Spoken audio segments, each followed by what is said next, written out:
Hello everyone, আসসালামু আলাইকুম। সবাই কেমন আছেন? আজকে আমি আবারও সাহিরার নতুন ড্রেস নিয়ে হাজির হলাম।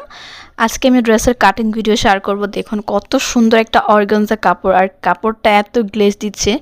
এই কাপড় এই কাপড়ে কিন্তু অনেক ভাইরাল ড্রেস কিন্তু এখন আমরা আপুরা পরে দেখি। তো এই কাপড়টা আমি একটা টুকরা হিসেবে পেয়েছিলাম ভাগ্যক্রমে।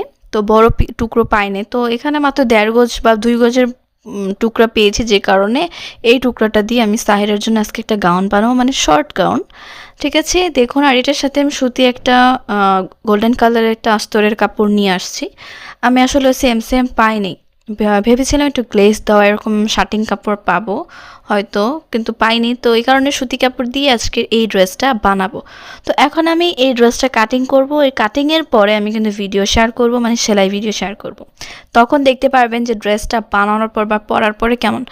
তো আমি ড্রেসের যে কুচির অংশ, সেই কুচির পাটটা কেটে নিচ্ছি, সামনে এবং পিছনে যে মানে কুচিটা। আর কাপড়ের বহরটা কিন্তু 3.5 হাত বহর ছিল। তো এর জন্য কিন্তু কাপড়ের কুচিটাও অনেক সুন্দর হয়েছে।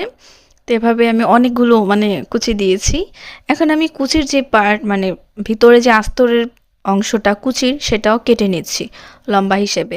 তো আমি কিন্তু এখন আমার সাহিরের জন্য 22 ইঞ্চি বা 22 ইঞ্চির মতো লম্বা জামা বানাই, কারণ 22 ইঞ্চি বা 24 ইঞ্চি বাচ্চাদের জন্য একটু বড় বানালেই ভালো হয়, কারণ এই কাপড়টা আমি টুকরা হিসেবে পেয়েছি, যে কারণে জামাটা একটু শর্ট হয়েছিল।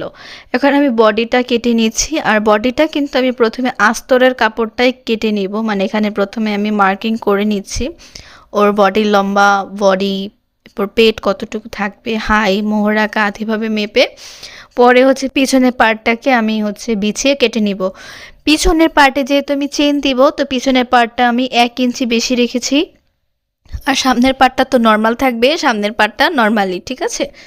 তো দেখুন আস্তরের কাপড়টাও পিছনের পার্ট বেশি বড় থাকবে, 1 ইঞ্চি। তো এভাবে আমি এখন হাতাটা কেটে নিচ্ছি। তো এইভাবেই পরে সেলাই ভিডিও শেয়ার করব।